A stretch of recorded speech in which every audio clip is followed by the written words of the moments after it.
AP liquor కేసులో నిందితులు 3 రోజుల కస్టడీకి నాంపల్లి కోర్టు అనుమతి ఇచ్చింది. దీంతో ఈ రోజు నుంచి 3 రోజుల పాటు వాసుదేవరెడ్డి, రాజ్ కసిరెడ్డి, కార్మూరి సునీల్ కస్టడీకి తీసుకున్నారు. కాసేపట్లో చెంచులగూడ జైలు నుంచి ఈడీ ఆఫీస్ తరలించనున్నారు.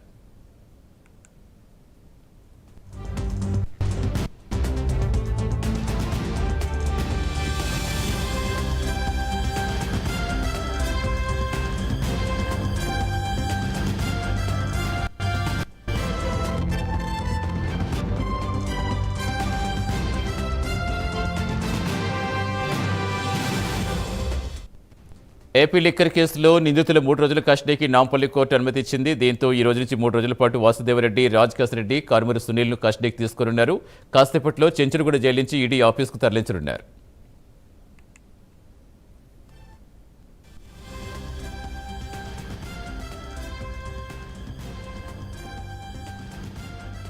పూర్తి సమాచారం ఇచ్చేందుకు మా కరెస్పాండెంట్ నాగేంద్ర జరుగుతారు. నాగేంద్ర, ఏ టైంకి ముగ్గురిని ఈడీ ఆఫీసు తరలించబోతున్నారు? కోర్టు ఇంకా ఏం చెప్పింది?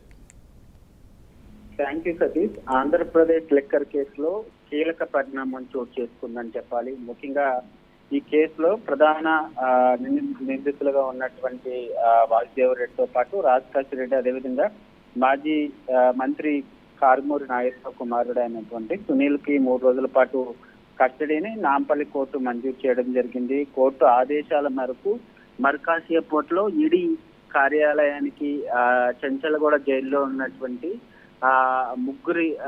ముగ్గురును కూడా ఈడీ కార్యాలయానికి తీసుకురాబోతున్నారని చెప్పాలి. ఇప్పటికే ఆ దిశగా ఏర్పాట్లు చేయబోతున్నటువంటి పరిస్థితి కనిపిస్తుంది. ముఖ్యంగా వైసీపీ ప్రభుత్వ హయాంలో మద్యం రవాణా టెండర్ల కేటాయింపులో జరిగినటువంటి భారీ అక్రమాలు జరిగాయంటూ కూడా ఆరోపణలు వచ్చినటువంటి నేపథ్యంలో ఈడీ మనీ లాండరింగ్ కోణంతో పాటు అదేవిధంగా ఇతర కోణాల్లో ఈడీ అధికారులు దర్యాప్తు చేపడుతున్నారు. మద్యం రవాణా టెండర్ల నిబంధనలకు సంబంధించినటువంటి అంశంలో విరుద్ధంగా సవరించడం వల్ల ప్రభుత్వానికి 195 కోట్ల మేర నష్టం జరిగిందంటూ కూడా ఈడీ అభియోగం మోపింది. ఈ కేసు ఇప్పటికే పలువురు అధికారులతో పాటు సంబంధిత వ్యక్తులను విచారించినటువంటి అధికారులు ఇప్పుడు కస్టడీలో ఉన్నటువంటి నిందితుల్ని ప్రశ్నించి మరిన్ని వివరాలు రాబట్టేటటువంటి ప్రయత్నం చేస్తున్నారు. ముఖ్యంగా ఈ 3 రోజుల పాటు, ఎందుకంటే ఈ ముగ్గురికి సంబంధించినటువంటి ఈ అంశంలో ఈడీ కస్టడీకి కోరినటువంటి తరుణంలో ఈ 3 రోజుల పాటు జరిగేటటువంటి విచారణలో మద్యం రవాణా టెండర్లకు సంబంధించినటువంటి